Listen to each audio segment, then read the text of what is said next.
হালুয়া রুটি খায় মানুষ। হালুয়া রুটি কেন খায়? কেন খায় হালুয়া রুটি ভাই? সারা দেশে অনেক জায়গায় এখনো এটা হালুয়া রুটি ওই দিন বানাবে মানুষ।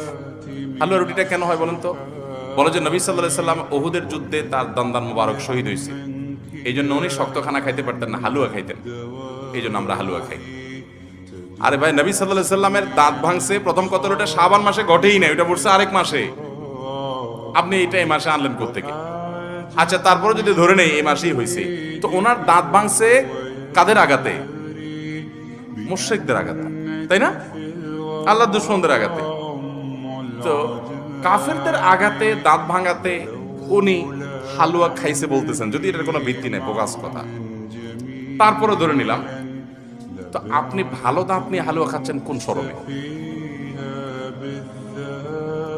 আপনার বাপের একটা শত্রু আছে, আপনাদের ফ্যামিলির একটা শত্রু আছে, সে আপনার বাপের ধরে আচ্ছা ধরে মেরে ঠ্যাং ভেঙে দিয়েছে।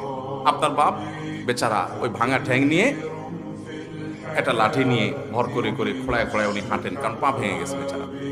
আপনি আপনার বাবার ওই যে শত্রু, যে আপনার বাপের পা ভাঙছে, ওই শত্রুর সাথে আপনার বিরাট দরম বরম দোস্তি, চা দোকানে আড্ডা পাড্ডা মারেন, সব জায়গায় ঠিক আছে, কিন্তু বাড়িতে আইসা বাপের সামনে আপনি ভালো পাও নিয়া একটা লাঠি নিয়ে আপনি খোঁড়ায় খোঁড়ায় হাঁটেন। কেন?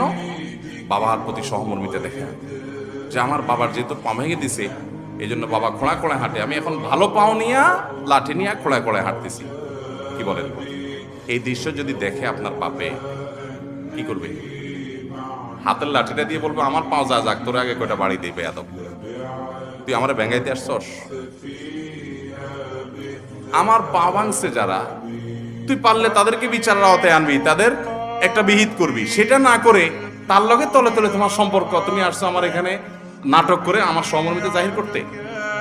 নবী সাল্লাল্লাহু আলাইহি সাল্লামকে যারা দাঁত ভাঙছে তাদের সাথে তো দোস্তির কোনো কমতি নেই, তাদের প্রতি তো আপনার সহমর্মিতার কোনো কমতি নেই, ওয়ালা বারা বলতে কিচ্ছুই নেই।